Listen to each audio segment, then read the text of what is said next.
Bismillahirrahmanirrahim. Assalamualaikum warahmatullahi wabarakatuh. Pemirsa Sinar Terang TV yang berbahagia, berjumpa dengan kita pada kesempatan kali ini. Kita bersilaturahmi bertemu dengan beliau. Mungkin pemirsa sudah pernah melihat ya, beliau udah kesekian kalinya ditampilkan. Yang pertama kali di channel Bimbel Quran Rubaiyat itu beliau jadi salah satu juara lomba menyanyikan ya lagu-lagu rubaiyat. Ustaz Giatno ini namanya. Beliau berasal dari Desa Bendan ya, Kecamatan Manis Renggo, Kabupaten Klaten. Ya, kita sapa dulu beliau ya. Assalamualaikum Ustaz. Waalaikumsalam warahmatullahi wabarakatuh. Sehat Ustaz? Alhamdulillah sehat. Toko bengkelnya tambah rame ini. Alhamdulillah. Ini kita culik ini pada saat beliau sedang membengkel ini, sementara kita ngobrol-ngobrol dulu untuk kita ajak ngobrol beliau ya. Pemirsa sekalian, ini beliau ini adalah salah satu guru ngaji aktif ya di daerah Klaten, dan kita ingin coba ngobrol-ngobrol tanya tentang beliau. Kalau untuk ini Ustaz, kita boleh tanya nih, kegiatan bengkelnya ini setelah pandemi ya, kalau misalnya kita kan dulu pandemi ya, mungkin agak setelah pandemi itu masih tambah rame atau gimana nih Pak? Atau kondisinya gimana sekarang? Oh ya, terima kasih. Alhamdulillah setelah beberapa waktu yang lalu pandemi itu kita mengalami collab ya. Penurunan. Iya, penurunan yang begitu drastis ya, begitu tajam. Tapi alhamdulillah setelah pandemi sudah mulai ada perenggangan, kita sudah mulai berjalan normal kembali, masih ya biasa. Sebelum pandemi juga masih ramai saat ini, alhamdulillah. Karena mengingat untuk sekarang produksi motor itu semakin banyak, semakin meningkat Jadi pasti ya ada. Jadi setelah pandemi semakin ramai. Ya. Semakin banyak. Kira-kira faktornya yang menyebabkan semakin ramai apa itu? Yang pertama itu karena memang kebutuhan masyarakat untuk saat ini, karena motor itu kan sudah menjadi kebutuhan pokok gitu. Jadi takut di jalan ada gendala-gendala, jadi sebelum mengalami kerusakan di perjalanan mengganggu itu di servis bulanan. Jadi servis rutin ya? Ya rutinitas tiap bulan minimal ganti oli gitu. Dan tempat jenengan menjadi sering jadi tempat rujukan ya? Iya. Di Stars itu banyak juga pada bengkel kan sebenarnya? Ada, banyak. Tapi kalau dari kenapa pada pilih pelanggannya ke jenengan itu pada milih ke tempat jenengan itu gimana tuh ceritanya?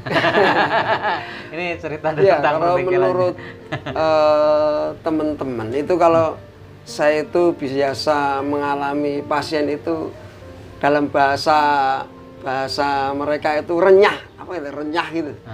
Saya sering enak diajak ngobrol, menyapa, kemudian gitu. Kita juga melayani lewat online gitu, misalnya yang empunya motor itu sibuk, nggak bisa nganter, tinggal kita ngangkat telepon, kita jemput, nanti kalau udah selesai kita diantar lagi. Ya begitu. Jadi yang lain jarang kayak gitu. Jarang, males. Gitu. Itu nih kayak gitu berarti jenengan bawa 2 orang ya? Iya, teman. Biasanya saya kalau nggak ada teman kan didampingi istri setia selalu kemana dampingi. Gitu. Gitu ya. Yang jemput sama istri. Ya. Ini luar biasa nih. Kerjasama selalu dengan istri. Ada produk yang tidak dimiliki di tempat bengkel lain, yaitu beliau ini bisa jemput di rumah, apalagi kemudian dalam keadaan sibuk, yang punya motor bisa diambil, nanti tahu-tahu pulang sampai rumah sudah jadi. Nah, ini luar biasa, ini yang mungkin perlu dicontoh ya. Baik, Ustadz, kalau kegiatan mengajar ngajinya gimana nih? ngajar ngajinya sekarang? Ya sekarang habis pandemi, kalau dulu itu kita melalui satu santri gantian, sudah mengaji, setiap hari pulang. Sekarang sudah mulai kumpul lagi. Nanti sekitar jam 4 bengkel udah tutup, kemudian santri udah mulai datang, itu langsung sama-sama ngasih ngaji, alhamdulillah. Dan sekarang ada beberapa santri-santri sepuh yang ikut juga penasaran. Jadi kemarin sekitar 5 hari yang lalu itu sudah di Dukuh tetangga itu sudah ngumpulin, itu dapat 6 sepuh. 6 sesepuh, orang sepuh. Orang tua, ya. Mohon doanya, mudah-mudahan beliau-beliaunya bisa istiqomah dan menjelang akhirnya bisa husnul khotimah, itu yang diharapkan. Jadi yang sore itu anak-anak. Ya. Anak-anak itu setiap hari atau gimana? Itu 1 pekan 3 kali pertemuan. Ya. Oke. Terus yang tadi ibu-ibu rencana? Ibu-ibu rencana ini setiap malam Rabu. Setiap ini malam Rabu. Isya. Sekali. Ya, sekali. Okay. 2 kelompok itu saja atau ada lagi yang lain? Ada 2 kelompok. Ada 2 kelompok. Masya Allah. Itu diampu sendiri atau ada yang bantu? Sendiri, Tat. Sendiri. Istri atau putra jenengan? Karena saya sendiri, Tat, yang langsung turun. Karena biasanya sebenarnya kalau yang anak-anak atau ibu-ibu itu justru seneng mantepnya itu saya sendiri yang nangani. Karena yang top. Nggak tahu, saya nggak tahu kenapa. Padahal saya itu terkenal kalau sama anak-anak itu apa ya, galak gitu. Tapi mereka seneng karena saya itu kan sama ibu-ibu itu galaknya waktu pembelajaran, tapi di tengah-tengah itu nanti kita selingin apa ya, canda-canda atau menanyakan kabar-kabar putune atau gimana gitu. Jadi hatinya itu nyambung, nyaman gitu loh. Masya Allah. Ya, jadi apa namanya? Saya tahu persis beliau kalau ngisi atau menjadi MC itu bisa memecah suasana. Suasana itu jadi cair gitu kan. Jadi cair, jadi menyenangkan ya. Nah, saya nggak kebayang juga kalau pada saat di TPA atau di pengajian itu pasti juga beliau bisa mencairkan suasana, makanya kemudian pada seneng kalau diajar sama beliau. Oke, jadi seperti itu Ustadz ya.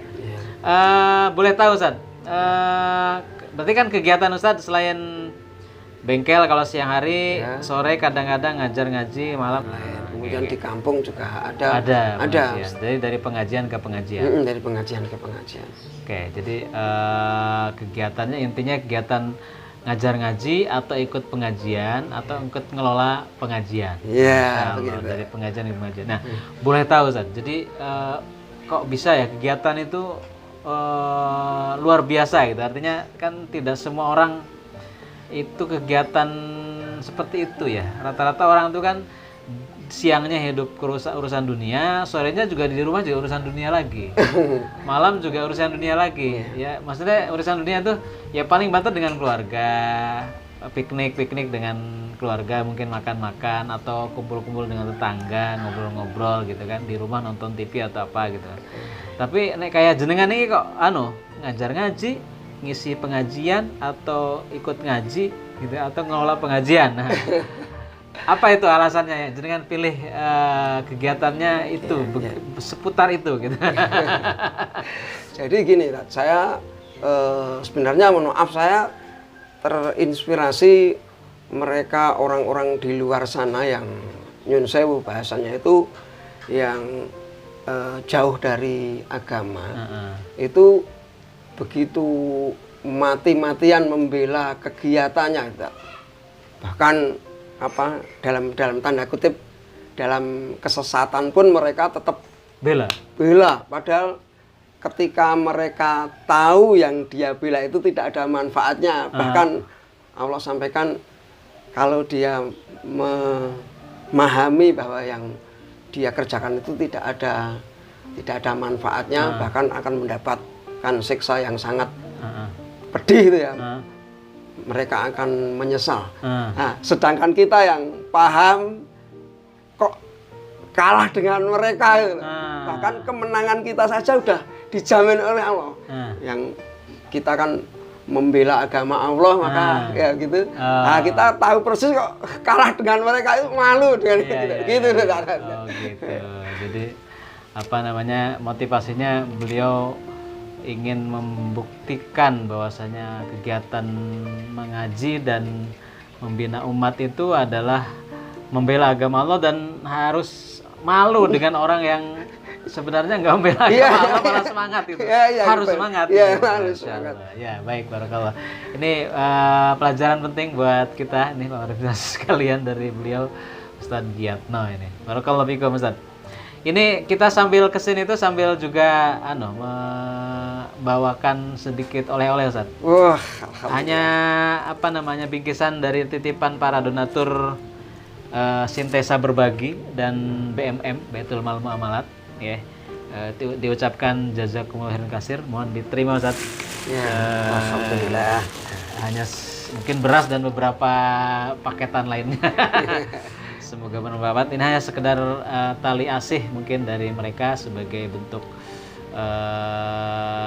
tresnonya para donatur untuk guru-guru ngaji. Ya mungkin tidak seberapa, tapi mudah-mudahan menjadi tambah penyemangat kita semua dalam berdakwah. Mohon diterima, dan kita doakan juga para donatur diberkahi dan dilipat gandakan hartanya. Amin. Demikian pemirsa sekalian obrolan kita dengan Ustadz Giyatno. Kita tutup. Assalamualaikum warahmatullahi wabarakatuh.